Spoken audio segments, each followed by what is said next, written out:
जोंनि बिसमुरि गुदि बर' थुनलाइ आफादनि आफादगिरि जानानै गासै बयनिसिमबो हामलायनाय थाग्रोबाय। दिनै खौरां नायगिरि बिथांमोनहा आंनाव फंनैसो आंनि बिबुंथि लानो नाजादों, आं गोजोननाय मोनदों। दिनै आङो क'क्राझार जिल्ला 57थि बोसोरसालिया जथुम्माया जोंनि बे बासबारि गोजौ फरायसालिनि गेवलां फोथारावनो दिनैनिफ्रायनो जानो थाखाय आगान सुरबाय। दा बेवहाय आंहा मोनसे फोथायनाय आरो बिसासि दङ, मानोना बेहाय जोंनाव पारमानेन्ट पेरियडखौनो लाबोनाय हिसाबै जोंहाबो मोनसे आसा थायो।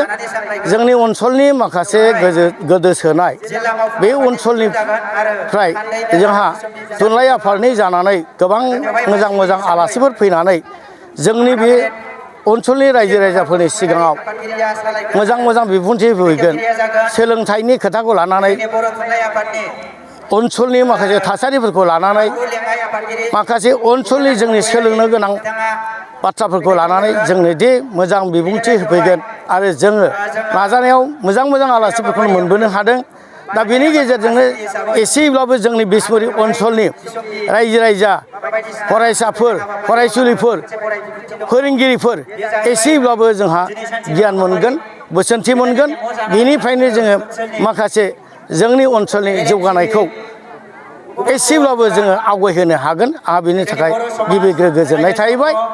दा दिनैनि बेलायाव आङो आलासि जिरायग्रा न'ब्लांखौ आं बेखेवनो मोनदों। आं बेवहाय बे समावनो थाख्रि उत्तम चन्द्र ब्रह्म, जाय फोरोंगिरिया आंनिनो गुदि फरायसालिनि फोरोंगिरिमोन, सासे गाहाय फोरोंगिरि, बिथांनि मावनाय, बिथांनि फोरोंनाय, बिथांनि दिन्थिनाय गासैबो आङो ओरैबायदि मोजां मोनबोदों। आरो बेखौनो लानानै आं दिनैहाय बेखेवनायाव, आलासि जौस्रां बेखेवनायाव आं बुंबोदों, जायखौ आं मोनबोदों बेखौनो बुंबोदों। बिथाङा सासे धार्मिक खन्थाइगिरिबोमोन। बिथांनि खन्थाइफोरखौ जों गांफ्रोमबो लेखायाव मोनबोदोंमोन। बिथाङा जोंखौ खन्थाइबो लिरनो हुदा खालामबोनो थिनदोंमोन गुदि फरायसालिनिफ्रायनो। आजिखालिथ' गोजौ फरायसालिनिफ्रायसो बिदि लिरनाय हुदाफ्रा थायो, नाथाय जोंखौ गुदि फरायसालिनिफ्रायनो लिरनाय फोरोंबोदोंमोन। मावनाय दांनायफोरखौ गुदि फरायसालिनिफ्रायनो गावनि बारियाव लाबोनानै जोंखौ गायनाय फुनाय, माइ हानाय बायदि खामानिफोरखौ जोंखौ ट्रेनिं बादि खालामफैयोमोन। दा बिथांनि बेफोरबायदि मोजां हाबा मावनायखौ जों गोसोआव थादों। आरो बिथाङा ओरैबायदि सासे मानसिमोन, प्रथम फरायसालि सोलिनायनि एसे सिगां समनिफ्रायनो मर्निं एसेमब्लि, जायखौ जों आर'जखौनो, बे समनिफ्रायनो जेब्लाबो गावनि गोसोखौ इसोरनि खाथियाव एबा बिमा सरस्वतीनि खाथियाव बिलाइग्रोनानै मेगन मोसेबनानै आर'ज खननांगौ, अब्ला जोंनि साननायफ्रा जाफुङो, जोंनि गोसोआव थानायफ्रा मोनफुंनो हायो, बेबादि होननानै बुङोमोन। आरो जोंखौ ओरैबायदि लिरनायनि फारसे, आखर साजायनायनि फारसेबो जोंखौ फोरोंबोदोंमोन। बिथाङा ओरैबायदि मोजां फोरोंदोंमोन। दानि देबनागरि, जायखौ जों बर' बिजोङाव बर' हांखो हिसाबै लिरो, बेखौबो बियो खुनु बानायजानानै लिरजाग्रा, बोदलानानै लिरजाग्रा इंलिस एसामिस आखर बादि नङा बियो।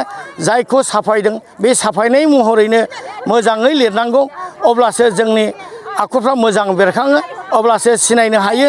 आरो जायखौ नोंसोर आनजादफ्राव लिरगोन, बे आनजादफ्राव लिरनायफोरखौ थख' थख' सिनायनानै आनजादनि पेपार दानग्राफ्रा मोजां मार्क होनो हानाय जायो। बेफोरबायदिनो जोंखौ गोबां मोजां मोजां फोरोंबोखादोंमोन। आरो गुदि फरायसालिनिफ्राय गोजौ फरायसालिसिम जेसेबांखि गोजौआव फराया मानो, बे फोरोंगिरिनि गाहायाव थानानै फोरोंगिरिखौ सिबिनांगौ, फोरोंगिरिखौ मान होनो रोंनांगौ, फोरोंगिरिखौ नुबा खर' गंग्लायनानै जेब्लाबो गोसोजों मान होनो रोंनांगौ। साइकेल सालायबा साइकेलखौ दोनथ'नाबाबो ओंखारनांगौ, फोरोंगिरिया जेब्ला बेखौ बोसोन होफिनो थांनायनि। बेबायदि समावसो जोङो फोरोंगिरिनि बिथोनखौ लानानैसो जोङो लामा एरायफिननो हानाय, बेबायदि जोंनो बोसोन होबोदों। थिग बिदिखौनो लानानै जोङो फोरोंगिरियाव बिबान मोनबोनाय हिसाबै जोंनि इयुननि गथ'फोरखौ जों बेबायदिनो फोरोंबोदों। आरो गुबुनखौबो आं सानो, गुबुन फोरोंगिरिफ्राबो जाहाथे बेबायदिनो गथि गथि मोजां मोनसे आखल आखु दानानै गुदि फरायसालिनिफ्रायनो गोजौ फरायसालिसिम साफा साफा मोजां आखल आखु दानानै सारा बुहुमखौ सारा मुलुगखौ सोरां खालामनो हायो आं बेखौनो आसा खालामो आरोमा बेखिनियावनो आंनि बिबुंथिखौ फोजोबनाय जाहैबाय। बोसोरसालिया जुथुमा बे जुथुमाखौ जोंनि बिसमुरिनि बासबारि गोजौ फरायसालियाव खुंफुंनानै हरनाय हाबाफारिखौ जोङो दिनैनिफ्राय जागायबाय। दा बे जागायनाय हाबाफारियाव जोङो फुंनिफ्राय जोङो गाहाय दरखं मोखांखौ बेखेवबाय आरो जोङो बे मेन पेन्डेल जेराव जोङो सावरायगोन बेखौ बेखेवनाय जाबाय आरो जामुंसालि बेखेवदों। बेनिफ्राय जोङो थान्दै बादा बेखेवदों, आलासि जिरायग्रा बेखेवनाय जाबाय। दा बेवहाय दिनैनि बे 20 अक्ट'आव जे जानो गोनां बे सावराय जुथुमाव जोंहा दुलाराय बर' फरायसा आफादनि लेङाइ आफादगिरि सार खोरोमदाव औवारि बिथाङा बाहागो लाफैगोन आरो बे हाबाफारियावनो जोङो माखासे सावरायमेल लानाय जादों। बादायारि मुगायाव सोलोंथाइखौ संदाननायनि गोनांथि बेफोरखौ जोङो सावरायनाय जागोन।